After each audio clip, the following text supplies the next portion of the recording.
You wake up, but the first thing you feel isn't the warmth of a bed or the softness of a pillow. It's iron.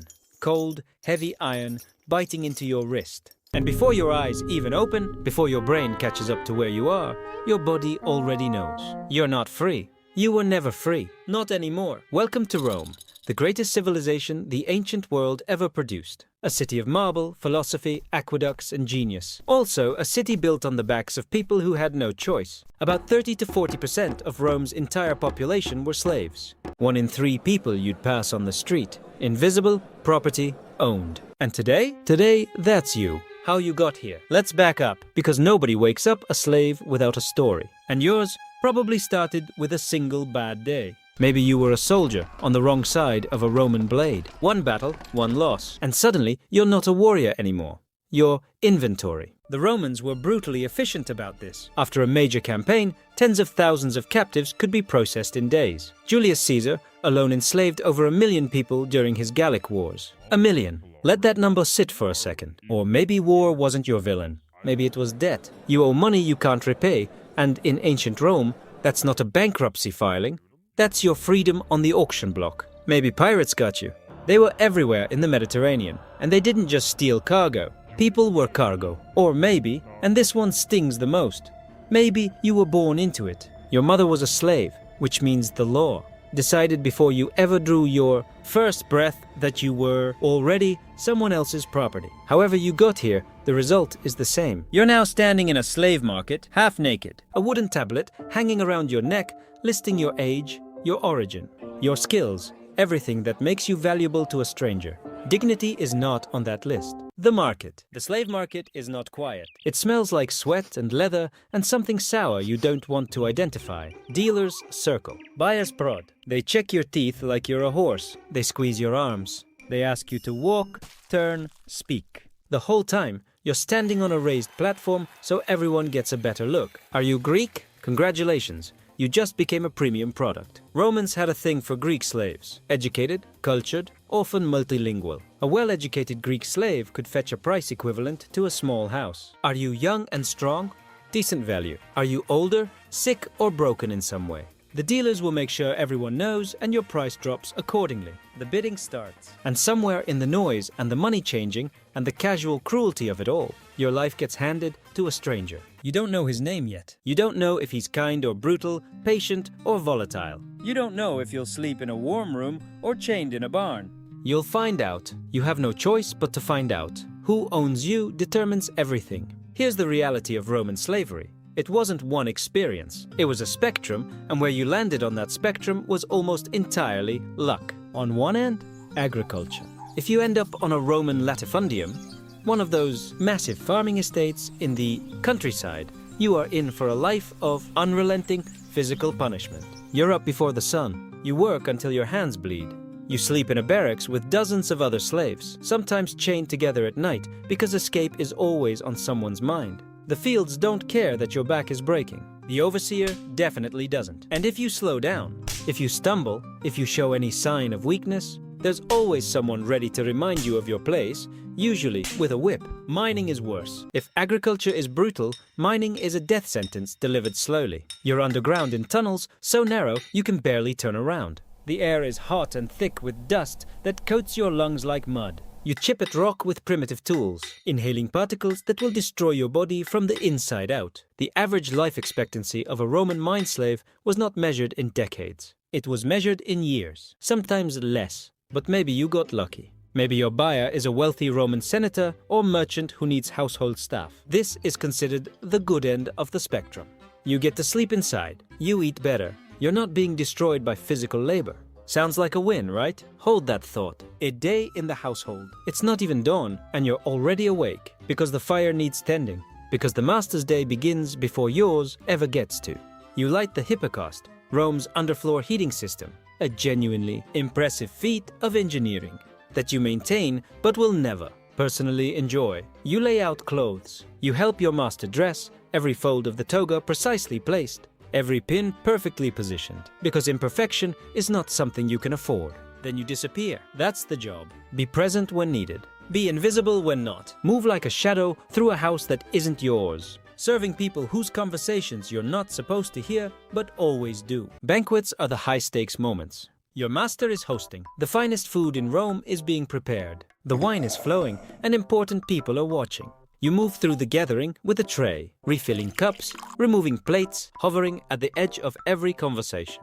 Spill something, drop something, look at someone the wrong way, and you will remember that night for a very long time. The emotional labor of household slavery doesn't show up in history books the way the physical brutality of agricultural slavery does, but it grinds you down in its own way. You have no privacy, no space that is yours, no moment when you're truly off duty. You are always performing, always watching, always calculating. One wrong move, one bad day for the master. One moment where his frustration needs a target. And you're it. The strange world of specialized slaves. Now here's where Roman slavery gets darkly absurd, because Rome was an empire of extremes, and that extended to the roles slaves were forced to fill. Take the praegastator, the food taster. His entire job is to eat whatever the master is about to eat, just in case someone has poisoned it. On one hand, terrifying. On the other hand, you're eating the same food as one of Rome's wealthiest citizens. Roasted boar, exotic seafood, wine that costs more than most people's monthly earnings. Every meal is technically a gamble with your life. But what a gamble.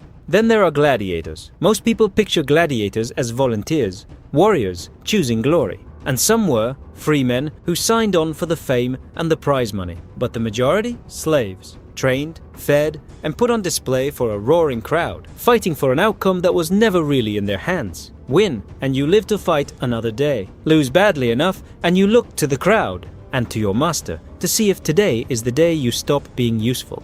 Educated slaves became tutors, scribes, physicians, accountants. The irony was suffocating. You might be the smartest person in the room, running the financial affairs of a senator or teaching his children Greek philosophy while legally owning nothing. Not even your own thoughts. The law that isn't for you. Roman law was sophisticated. Romans were proud of it. They wrote elaborate legal codes, debated jurisprudence, built a system of justice that influenced the entire Western world. None of it was for you. As a slave, you are not a person under Roman law. You are property. You cannot testify in court as a witness unless you're tortured first, because Romans believed a slave's testimony was only reliable under duress. Think about that. The law assumed you would lie unless you were in pain. And if a slave committed a serious crime, the punishment didn't just fall on them. Under the Senatus Consultum Silanianum, if a master was murdered, every slave in the household could be executed. All of them, even the ones who had nothing to do with it, who maybe even tried to stop it. Collective punishment as a tool of terror. And punishments for disobedience were creative in the worst possible ways. Beatings were standard, practically routine, branding. A hot iron pressed to your forehead or cheek with letters identifying you as a runaway or a troublemaker. Iron collars engraved with instructions. I have escaped. Return me to my master. Crucifixion for the most severe offenses, designed not just to kill, but to display. The Romans wanted you to see the bodies on the road and understand exactly what your life was worth. The spark. Spartacus. But not everyone accepted it. And the most famous person who refused to accept it was a Thracian gladiator named Spartacus. In 73 BCE, Spartacus and about 70 other enslaved gladiators broke out of a training school in Capua.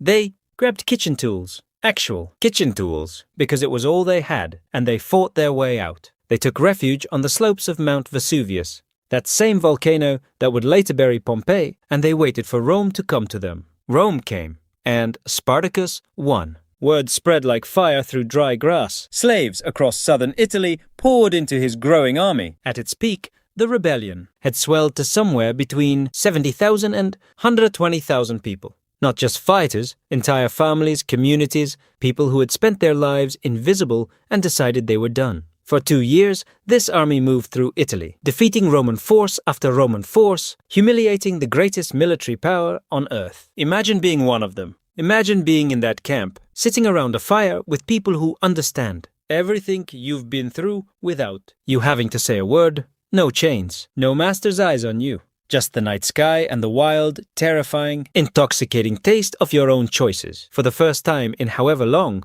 you are a person. Rome sent Marcus Licinius, Crassus, one of the wealthiest and most ruthless men in the Republic, to end it. He did. Spartacus fell in battle in 71 BCE. His body was never found. and 6,000 of his followers were crucified along the Appian Way, the main road from Capua to Rome. 121 miles of bodies, one every few feet, a message written in flesh and blood. This is what happens when you dream too loudly. The sliver of hope, manumission. Rebellion wasn't the only exit.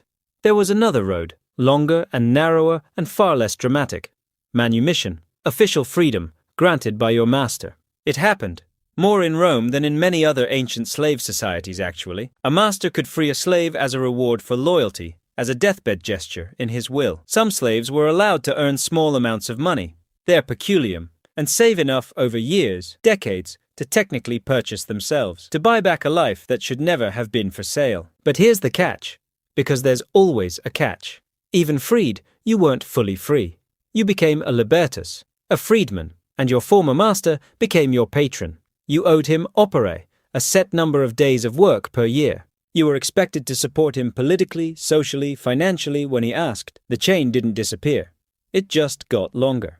And Roman society never let you forget. You couldn't hold public office. You couldn't rise into the upper classes. Your children born after manumission were technically full citizens. But you wore your past like a brand that wouldn't wash off. Former slave, always, forever, in someone's eyes. The ending that isn't an ending. As the Roman Empire began to crumble, the invasions, the economic collapse, the political chaos, the institution of slavery began to shift. Fewer military conquests meant fewer captives. The economy started relying more on colony, free tenant farmers than on enslaved labor. Slowly, the lines blurred. But here's what history doesn't tell you cleanly.